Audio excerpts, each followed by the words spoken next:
Welcome back to the Real News Network. I'm Paul Jay in Toronto. We're joined again by Clayton Ruby. He's one of Canada's leading constitutional and criminal lawyers. He's defending Charlie Veitch, who was charged under the Public Works Protection Act at the Toronto G20. Thanks for joining us. So in the first segment of the interview, we described the problem.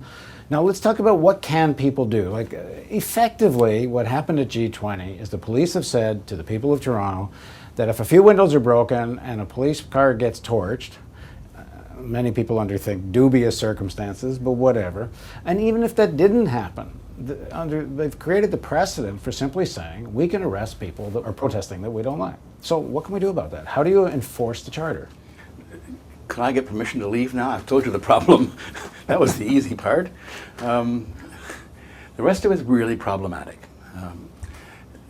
Two things, legally.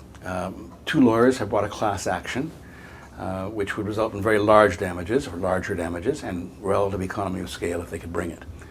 But our rules on class actions in Canada and Ontario are very limiting, and I'm not satisfied that that's going to succeed. You recall that the Briax case, all those people who bought Briax stock that turned out to be valueless, were not certified as a class action because they each bought through different brokers. Now, just for viewers that don't know, and a majority of our viewers are actually American, Briax was a Canadian mine that there was a sort of a scam about how the stock was sold. Huge losses, billions of dollars in losses. In fact, there was never any gold there at all.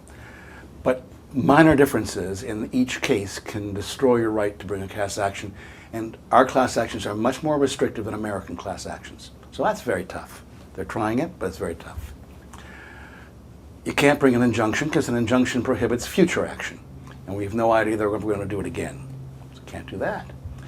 You might try a judgment, a declaratory judgment, which declares the laws between two parties, but there's a real risk that all this will be declared moot, i.e. no longer a live issue, it's over. Any individual who wants to raise the constitutional issues in their trials can raise them. Good luck. Not going to have any effect if a single judge in a single trial come to some opinion. So there's really not much hope through the law. You'd hope that government would get smarter about this, but they seem thrilled with the budget increase that comes so suddenly and without much effort. You would hope that someone in a police force somewhere, some enlightened officer, would say, we're approaching this the wrong way. We're looking on it as a method of crowd control.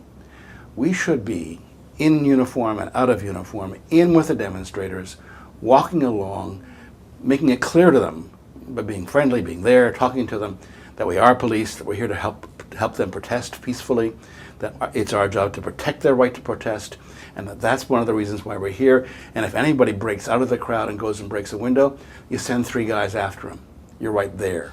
Well, that ain't likely. Well, it's entirely likely because it's cheaper and more effective. If we try and control 200 people by pushing them around the streets, you're going to take law-abiding citizens and turn them into angry citizens. It is a stupid method of dealing with protest. Well, there's a fairly good evidence to suggest that at the very least there was some kind of incompetence, if not negligence, in allowing the people that broke windows and torched cars to do so.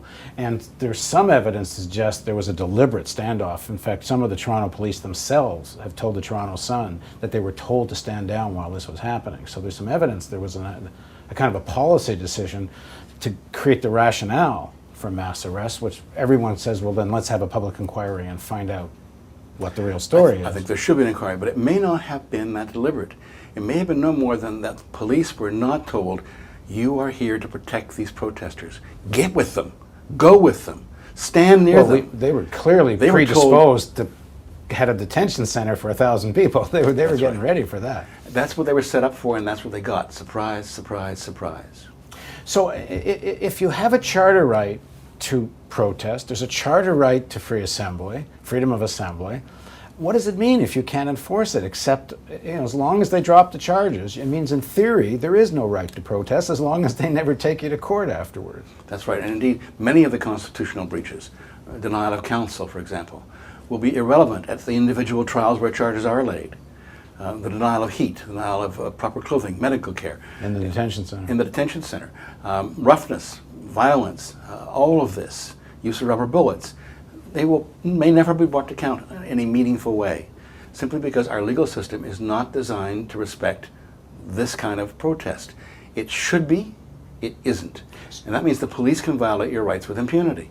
So that's the beginnings of, that's the roots of a police state. So what should people be demanding of their politicians? And does there need to be some legislation then that answers this? Yeah, shrink budgets.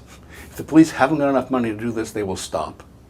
But when you give them unlimited men, unlimited powers, all kinds of toys to play with, rubber bullets to shoot, they will use them. But does there also not need to be some legislative framework to assert a charter right against the arbitrary actions of the state? We have that. We just don't have anyone that will work. And I have trouble imagining one that will work. Theoretically, there's a police complaint bureau. It's supposed to be independent. It is a waste of breath to go near it. In decades, we haven't gotten any satisfactory response from any single complaint. It's a waste. So it's fake. Governments set it up so that it's fake. You're supposed to have the impression there's a body there to protect your rights, but in fact there is nothing, and they like it that way. What do you make of the various inquiries? There's the Police Services Board is going to appoint someone to do a review. At the Ontario level, there's an Ontario police review that's taking place. Do any of these inquiries? The Ontario Police Review is intra-government. It's the government investigating itself. Useless, total waste of time. No independent powers, nothing. It'll be a whitewash.